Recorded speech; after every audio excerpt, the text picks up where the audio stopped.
지난 2달 동안 신년 부흥회와 기도에 대한 시리즈 설교를 전해드렸습니다. 우리가 이제 원래 강해 설교 그 설교 주기로 돌아가서 오늘은 사도행전 말씀으로 올해 강해 설교의 시작을 합니다. 오늘은 사도행전 21장 17절부터 39절 말씀을 통해서 우리의 상상으로 그려지지 않는 하나님의 계획에 대하여 우리가 살펴보고, 우리가 상상하지 못한 하나님의 그 구원의 계획이 어떻게 바울의 전도 여행을 통해서 이제 4차 마지막 그 전도 여행을 통해서 성경에 기록되어 있는 것이 이제 마지막 4차까지인데, 그 내용을 살펴보면서 저와 여러분의 삶, 그리고 우리 교회의 상황 가운데에 이 말씀을 또 적용하면서 은혜 나누기를 원합니다. 17절부터 21절 말씀에 보면은 복음과 우리의 삶이, 복음과 우리의 문화가, 혹은 복음과 우리의 관습이, 혹은 복음과 우리 한인의 정체성들이 충돌되어지는 때가 있다라는 것을 본문을 통해서 발견하게 됩니다. 이런 충돌이 일어날 때 많은 분들이 좌절하는데요. 바울은 그러한 충돌이 일어나는 현장 속에서, 어렵고 척박한 현장 속에서도 이 복음을 진실되게 여전히 진실하게 복음 전하는 일을 포기하지 않았습니다. 바로 이 점을 우리 교회가 본받기를 원합니다. 여기 17절부터 이제 20절 말씀의 내용을 먼저 보면은요. 바울이 3차 전도 여행을 마치고 거의 이제 쫓기다시피 탈출했죠. 유대인들이 바울을 죽이려고 계획을 갖고 있었기 때문에 바울과 그 일행이 도망치다시피 이제 3차 전도 여행을 마치고 예루살렘에 돌아와서 하나님께서 하신 구원의 사역, 자신들의 사역 가운데 역사하셨던 하나님의 구원의 일들을 보고하고 다 같이 하나님을 높이고 찬양했습니다. 그런데 20절 이하에 보면은 그 예루살렘 교회가 대표적으로 말하는 것이죠. 한 가지의 문제를 제기했습니다. 그 문제 제기한 내용이 우리의 삶의 문제와 연관되어 있는 거였어요. 그 문제는 예루살렘 교회 안에 있는 유대인 그리스도인들, 그리고 유대인들이 바울을 심각하게 비방하고 대적하는 공격이었습니다. 예루살렘 교회의 사도 야고보와 그 장로님들, 지금으로 말하면 담임 목사님과 교회 운영위원회, 어떤 당회원, 또 교회 위원회들, 이 부장단, 이런 분들이라고 우리가 말할 수 있죠. 이런 분들이 제기한 이 문제는 그 교회가 처한 상황에 대한 문제였는데, 어떤 상황에 처해 있었냐면 유대인들을 두려워하는 그 아주 강한 두려움이 있었습니다. 이 유대인들은 어떤 사람들이었나요? 여기 20절에 보니까 그들은 예루살렘 안에 있는 자들이 교회에 나왔을 수도 있고 나오지 않았을 수도 있지만, 그 예루살렘 안에 있는 이 유대인들은 유대인 그리스도인들도 있었고요, 또 예수님을 믿지 않는 유대인들, 정통 유대인들도 있었고, 당시에도 유대인들의 이 분파가 좀 있었겠죠. 근데 그 유대인들의 특징을 20절에 뭐라고 말하고 있냐면 율법의 열성이 있는 자들이라고, 그 율법의 열성을 포기하지 않는 자들이라고 말하고 있습니다. 그러니까 포기되어져야 되고 이제 불필요한 일들을 내 대하여 열성을 가지고 있는 자들인데, 그들은 결국 예수 그리스도를 믿어도 구원받기에 충분치 않다라고 믿는 분들입니다. 그러니까 오직 예수 그리스도를 믿음으로 부족하기 때문에 모세의 율법대로 할례도 받아야 되고, 모세의 율법에 기록되어져 있는 그 구체적인 율법의 법들과 제사법과 짐승제사와 유월절, 또 무교절, 77절, 나팔절, 이런 모든 절기들을 지켜야 되고, 율법이 명령한 구체적인 율법의 또 명령들을 문자 그대로 지키려고 노력하는 사람들이었다는 거예요. 그런데 바울은 그런 거 다 예수 그리스도께서 완성하셨으니 폐기되어진 것이고, 영적인 교훈은 여전히 살아있지만 짐승의 제사를 드려야 된다든지, 유월절 절기, 무교절 절기를 지켜서 어떤 음식에 관한 규범, 절제에 관한 규범, 나시린에 관한 규범, 이러한 것들까지 실제적으로 문자적으로 그 유대인의 전통과 관습을 그대로 유지하면서 예수도 믿어야 된다라고 그런 거에 열심을 포기하지 않는 그런 유대인들이 교회의 위협이 되었다는 것입니다. 왜? 교회는 이것이 다 폐기되어지고 예수 그리스도 안에서 완성된 그림자적인 것이기 때문에 이제 계속해야 될 필요가 없다는 것이죠. 그것이 진리이고요. 복음이고요. 이 유대인들을 두려워했다는 것입니다. 근데 오늘날 현대 교회 안에서도 많은 분들이 이렇게 신앙생활 하시는 분들이 많습니다. 예수 그리스도를 믿어도 자기의 생각과 신념을 하나님의 자리에 올려놓고 그 자기의 신념과 생각이 하나님이 되어서 예수님의 말씀과 성경의 가르침이 아니라 자기 자신이 우상이 되어서 신앙생활 하시는 분들이 있어요. 이런 분들의 특징은 교회 안에 복음과 문화의 충돌로 바로 직결됩니다. 마치 예루살렘 교회 안에 오직 이신득의, 오직 예수 그리스도를 믿음으로 구원받는데 그 믿음도 하나님의 주시는 선물이기 때문에 우리의 행위는 죄로 오직 전적인 하나님의 은혜로 구원받는다라는 이 복음이 있는데, 그 외에 어떤 교회의 전통, 어떤 사람들의 습관들이 여전히 이 복음과 충돌되어지는 일들이 교회 안에서 많이 있다는 것입니다. 그것은 유대인들에게는 유대인들의 관습이었지만 한인 교회 안에서는 한인의 어떤 정체성, 한인 교회는 이래야 된다, 우리 교회는 이래 왔었기 때문에 이렇게 해야 된다라는 그러한 인습과 관습이 복음과 충돌되는 경우가 교회 안에 상당히 많다는 것입니다. 이러한 분들에 대해서 디모데후서 3장 1절로 7절에 보면은 하나님보다 자기 자신을 더 사랑하고 하나님보다 돈을 더 사랑하는 자들이고 하나님보다 더 쾌락을 사랑하는 자들이라고 말했어요. 이러한 자들은 경건의 능력은 모양만 있습니다. 어떤 직분만 있고 어떤 그 사람의 외모만 있고 그리스도인이라는 그 경건의 껍데기 모양만 있지 경건의 능력은 부인하는 자입니다. 이러한 자들은 항상 배우지만 진리의 지식에 이르지 못한다라고 했어요. 항상 교회의 예배와 모임의 자리에 있어요. 교회의 모든 전반 사항들을 꿰뚫고 있어요. 가장 많은 말씀에 대한 지식이 있고 교회의 리더들이고 대표하는 자들이라고 할 수 있습니다. 예루살렘 교회의 장로들처럼. 그러나 진리의 지식에는 자기 자신이 성경이 말하고 있는 인간이 죄인이라는 사실은 모르고 인정하지 못하고 겸손하지 않고 자기 자신과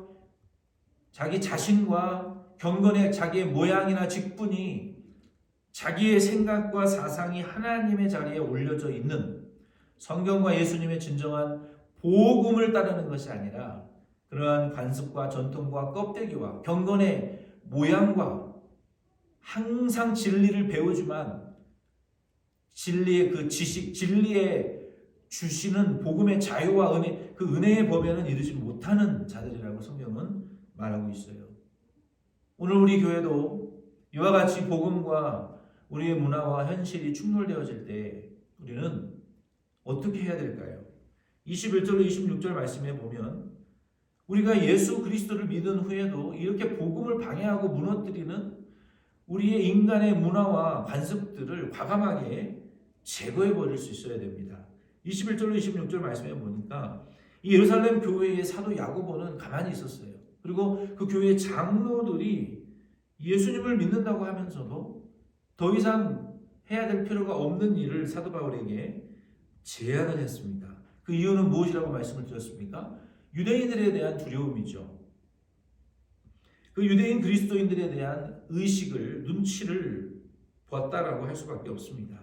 이 사도 야고보와 장로들 그리고 바울은 어느 정도는 바울도 유대인들의 유대인들을 의식할 수밖에 없었습니다. 그런데 바울은 평소에 보면 교리의 문제, 어떤 교리입니까? 오직 예수 그리스도를 믿음으로 구원 얻는 그 하나님의 전적인 은혜에 대해서는 율법을 할례를 받아야 되고 뭐 구약의 짐승 제사를 다시 드려야 되고 옛날의 물리적인 성전을 뭐 다시 회복해야 되고 요즘 뭐 많은 그 유대인 그리스도인들이 유튜브에 나와서 하는 말들이 그거 아닙니까? 그래서 과거에 뭐 유월절을 절기 문자 그대로 지켜야 되고 나팔절을 지켜야 되고 77절 무슨 이런 문자적인 나시린의 법들을 지켜야 되는 다시 구약 율법으로 돌아가야 된다라는 거 아닙니까? 그거는 뭡니까? 다시 예수 그리스도의 이 신득의 이 전적인 하나님의 은혜의 복음을 폐기하고 그걸로는 부족하다는 말이 바로 그거 아닙니까? 심각한 문제죠. 이런 문제의 교리의 문제에 있어서는 아주 강경했었어요. 그래서 자기보다 선배요 수사도였던 예루살렘 교회의 공동 목회를 하고 있는 그 대사도 바울도 베드로를 공개적으로 이방인과 식사하던 자리에서 도망가서 하나님의 은혜의 복음, 유대인이나 이방인들에게 차별이 없는 복음을 차별이 있는 복음으로 더럽힌 평가절하시킨 베드로를 공개적으로 책망하고 한 발도 양보하지 않았던 이유가 복음 진리 때문 아닙니까? 그런데 바울이 그것을 받아들여요. 바울 역시 유대인들에 대한 의식이 있었고 예루살렘 교회 안에 담임 목사님이 계시고 운영위원회 장로님들이 계시고 그 교회에 지금 게스트로 와 있는 바울은 어떠한 이 화평을 깨는 조금의 문제를 만들고 싶지 않았던 것이죠. 그러나 복음을 포기했던 것은 아닙니다. 다시 할례받아야 구원받는다라는 복음에 찬성표를 던진 것은 아니라는 거예요. 바울도 이러한 상태에서 그들의 제안을 받아들였는데 그들이 제안한 법은 율법은 무엇이었냐면 22절로 26절에 보면은 민수기 6장에 나와 있는 그 나시린의 법을 우리가 지키면 정결케 하는 그 정결법인데 그 정결 예식을 행하면 저 유대인들이나 유대인 그리스도인들도 율법을 따르는 열심을 포기하지 않는 자들도 바울도 율법을 따르는 자이구나라고 인정하고 예루살렘 교회에 어떤 위협을 가하지 않을 것이라는 생각에서 이러한 제안을 죄송해요 하게 된 것이죠. 그런데 이 나시린의 법이라는 것은 구약 성경에 보면은 내가 나시린으로서 하나님 앞에 내가 헌신하겠다라는 그러한 그 법이 있는데 그것을 자발적으로 정하는 거예요. 내가 하나님 앞에 1년간 전적으로 나의 모든 시간을 하나님을 위해서 쓰겠습니다. 하나님의 일을 위해서 하겠습니다. 그러면 머리를 길게 기릅니다. 정결케 하고 머리를 길게 길러요. 그리고 그 정해진 기간이 1년이라면 1년 동안 여자를 가까이 하지 아니하고 술을 먹지 아니하고 사람의 죽은 시체, 부모님이 죽어도 그 죽음을 가까이 하지 못하고 짐승의 사체도 마찬가지고 그리고 중간에 그 1년 동안 이 법을 어겼을 때에는 다시 머리를 자르고 정결 예식을 행하고 1년을 다시 채워야 되는 그런 이 정결 법이 있었습니다. 그리고 1년이 끝나게 되면 대제사장에게 보고를 하고 머리를 자르고 태우고 그리고 정결 예식을 하고 이 번제 하나님 앞에 그 짐승의 제사를 드린 이후에 제사장이 이제는 자유다라고 선언을 해야 자유할 수 있는 이러한 그 나시린의 법을 지키라는 거예요. 지금 이들이 이렇게 바울에게 말하는 이유는 뭡니까? 부정하다는 거 아니겠습니까? 율법에 의해서 이방인들을 접촉하고 예루살렘 성 밖에 나가서 전도하러 이제 여행을 다녔으니 예루살렘에 다시 성에 들어와서 성전에 들어가기 위해서는 구약의 정결의 나시린의 법을 지켜야 들어오고 그리고 그거하는 행위를 사람들에게 보여줌으로 저 사람도 유대인의 법을 지키는 자이기 때문에 공격받지 않고 예루살렘 교회도 보호받을 것이 아니냐. 바울이 이러한 것들을 받아들였다는 것입니다. 바울이 이렇게 복음에 있어서 강경한 태도를 취했던 바울이 이러한 불필요한 율법의 행위들을 다시 받아들였던 이유는 유대인들에 대한 의식이 조금이라도 있었던 것이죠. 그리고 바울은 그것을 통해서 다시 할례를 받고 율법을 지켜 구원 얻는다는 것을 선택한 것이 아니라 예루살렘 교회 안에 조금의 문제와 갈등을, 그 불씨를 남겨놓지 않기 위해서 사람들과 화평하며 복음 전파에 효과적인 상황을 만들기 위해서 그들의 제안을 따랐다는 것입니다. 이것이 어떻게 보면 납득되어질 만한 일이긴 하지만 바울이 지금까지 취해왔던 오직 하나님의 전적인 은혜로 예수 그리스도를 믿음으로 구원 얻는다. 모든 구약의 율법이나 할례나 제사법이나 절기들은, 관습들은, 유대인이 관습으로 지켜오던 이 모든 것들은 그리스도 예수 안에서 완성되어져 있기 때문에, 그리고 예수님께서 대속하셨기 때문에 우리는 그 율법을 연습하는 것이 아니라 이제는 예수 그리스도를 믿음으로, 그리스도 예수 안에 완성된 그 구원의 진리를 믿음으로 우리 안에 구원의 효력이, 하나님의 은혜의 법이 성취되어지는 것을, 이게 복음의 은혜라고 말하는데, 그거 외에는 다시 구약으로 돌아가서 구약을 실천할 필요가 없다. 왜? 예수님이 완성하셨기 때문에. 이거에 대해서 강경했던 바울도 조금은 약해진 모습을 보였고, 그리고 그 교회의 담임 목사와 장로들도 이런 불필요한 일들을 바울에게 요구했다는 것 자체가 예루살렘 교회의 명성에 약간의 금이 가는 것이라고 볼 수 있는 것입니다. 이러한 일들이 우리 교회 안에서는 일어나지 말아야 되고, 강요되어지지 말아야 되고, 오직 예수 그리스도의 복음의 은혜만이 우리 교회 안에 실천되어야 될 줄로 믿습니다. 이러한 상황 가운데에서 이제 27절로 39절 말씀에 보면 예루살렘 교회의 담임 목사님인 야고보, 운영위원회인 사도들, 장로들도, 그리고 사도 바울 자신도 예상하지 못했던 위기가 찾아오는데, 그 위기가 결국은 우리 인간들의 상상을 뛰어넘는 하나님의 전도의 엄청난 기회로 발전되고 변화된다는 것을 우리가 알 수 있습니다. 결과는 참담했어요. 바울을 잡으려고 혈안이 되어 있는 유대인들은 바울을 잡아 죽이기 전까지는 먹지도 않겠다라고 결단한 자들이 많이 있었습니다. 그 자들이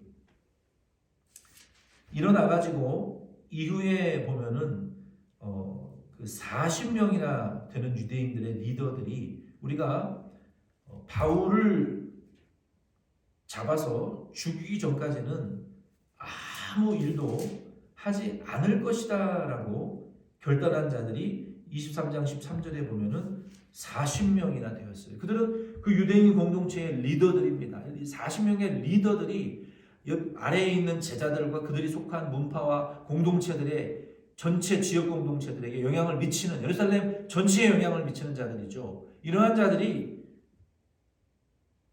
이를 갈며 바울을 잡아 죽이겠다고 앞장선 자들이었습니다.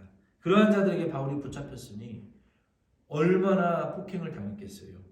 바울이 폭행을 당하고 무리들에게 성전문을 닫고 끌려가면서 짓밟히고 돌에 맞고 두들겨 맞고 폭행을 당합니다.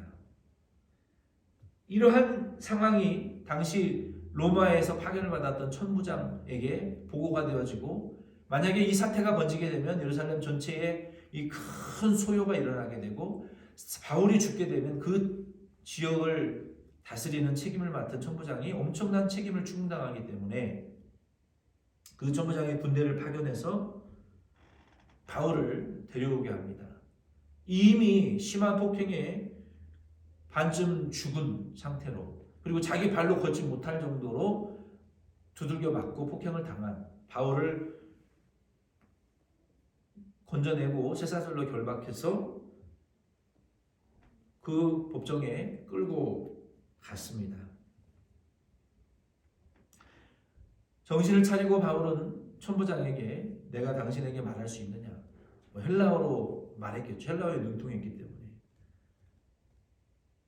네가 혹시 4,000명의 그 로마 반정부 군을 이끌고 광야로 도망쳤던 그 테러리스트의 두목이냐 물어봤지만 나는 다소 사람으로서 그런 사람이 아닙니다. 그리고 이 천부장이 그것을 인정하고 말해라. 했어요. 그 바울이 죽을 줄로만 알았던 예루살렘 교회에 큰 위기가 닥쳤던 그 위기가 반전이 일어나고, 여러분 생각을 해보세요. 바울을 잡아 죽이기 전까지는 먹지도 않겠다, 마시지도 않겠다 했던 40명의 예루살렘의 유대인의 리더들이 어떻게 바울의 말을 들으려고 그 자리에 모일 수가 있었겠어요? 어떻게 로마 천부장과 군인들이 바울의 복음을 들을 기회가 있었겠어요? 그리고 유대인의 리더들이, 예루살렘의 많은 유대인 그리스도인들이 모여서 한 자리에 모여서 바울의 말을 들을 수 있는 자리를 누가 마련을 할 수 있었겠으며, 모집을 한들 그 유대인들이나 로마 군인들이, 예루살렘의 리더들이 바울의 말을 듣기 위해서 모였겠냐는 거예요. 근데 하나님이 이러한 상황을 만들어 연출하시고 만드셔서 그 사람들을 다 한 자리에 모시고 바울의 입을 통해서 예수 그리스도의 복음과 구원의 이방인 가운데에, 예루살렘으로부터 시작된 이방인 가운데까지 역사하신 구원의 역사를 듣게 하실 자리를 만들 거라고 누가 상상이나 했겠습니까? 그러나 하나님께서는 이 모든 위기를 사용하셔서 바울을 죽이려고 했던 예루살렘의 리더들, 예루살렘의 유대인 그리스도인들, 로마의 군인들, 로마의 수장까지 다 한자리에 모여 바울의 입을 통하여 예수 그리스도의 복음을 전하게 하시는 것이 바로 하나님의 놀라운 구원의 일하심이라는 것을 우리가 깨닫게 됩니다. 그러므로 우리는 사람이 상상할 수 없는 전도의 문을 하나님이 열어주신 것을 본문을 통해서 우리가 신기하고 놀랍고 찬양할 따름입니다. 말씀을 마칩니다. 척박한 환경, 좋지 않은 환경 가운데에서 우리가 하나님의 영광을 위해서 복음을 전하든지 우리에게 주신 일들을 잘 감당하려고 발버둥치면서 노력했음에도 불구하고 바울의 환경과 같이, 위기와 같이 좋은 결과가 나오지 않았을 때에는 우리는 이렇게 생각하시기를 바랍니다. 전도서 12장 13절이나 로마서 8장 28절 말씀처럼 더 좋은 길을 열어주시려고 이 길을 막으셨다. 더 좋은 것을 주시려고 내가 그렇게 바라던 것을 주시지 않은 것이다. 하나님이 더 좋게 하시려고 이런 상황을 만드셨다라고 믿음의 고백을 하실 수 있기를 바랍니다. 이 일의 결국을 들었으니 하나님 여호와를 경외하라고 하신 말씀처럼 우리가 이 일의 결과가 믿음으로 발버둥친 결과가 나쁜 결과가 왔다면 하나님을 경외하는 말을 하십시오. 그냥 자포자기하지 마시고 하나님이 이렇게 하신 이유는 이보다 더 좋게 하시려고 하신 것이다. 이보다 더 좋은 길을, 더 좋은 결과를 내게 주시려고 지금의 것을 막으신 것이다 라는 것이, 이러한 고백이 하나님을 경외하는 자의 고백이고 모든 것을 합력하여 선을 이루시기 위한 하나님의 일이라는 것을 인정하는 믿음의 고백입니다. 오늘 저와 여러분도 이런 고백을 하실 수 있기를 바라요. 바울은 현실에 안주하기보다는 어렵고 적박한 환경 속에서도 예수 그리스도를 의지하고 복음 전파하는 일을 멈추지 않았어요. 우리 교회도 적박한 환경입니다. 우리가 믿음으로 살려고 노력하고 발버둥치고 애를 쓰고 있지만 우리에게 그다지 놀랍도록 좋은 결과가 일어나지 않다 하더라도 우리는 이렇게 하신 것이 하나님의 선을 위해서 하나님이 하신 길이고, 우리가 이러한 결과를 보았으니 여전히 하나님을 경외하며 우리가 복음을 전파하고 우리에게 주신 사명과 직분과 본문의 끈을 놓지 않으면 하나님이 우리에게 현재 주신 결과보다 더 나은 길과 더 나은 환경, 더 나은 전도의 문, 우리가 상상하지 못했던 놀랍도록 전도의 문이 열려지게 되는, 부흥의 문이 열려지게 되는 결과를 하나님이 주실 것으로 믿고 저희들도 이러한 믿음의 고백들을 하실 수 있는, 우리의 상상보다 놀랍도록 뛰어난 하나님의 결과를 주실 하나님의 은혜를 생각하시며 이번 한 주 살아가시기를, 그러한 믿음의 고백들을 하실 수 있기를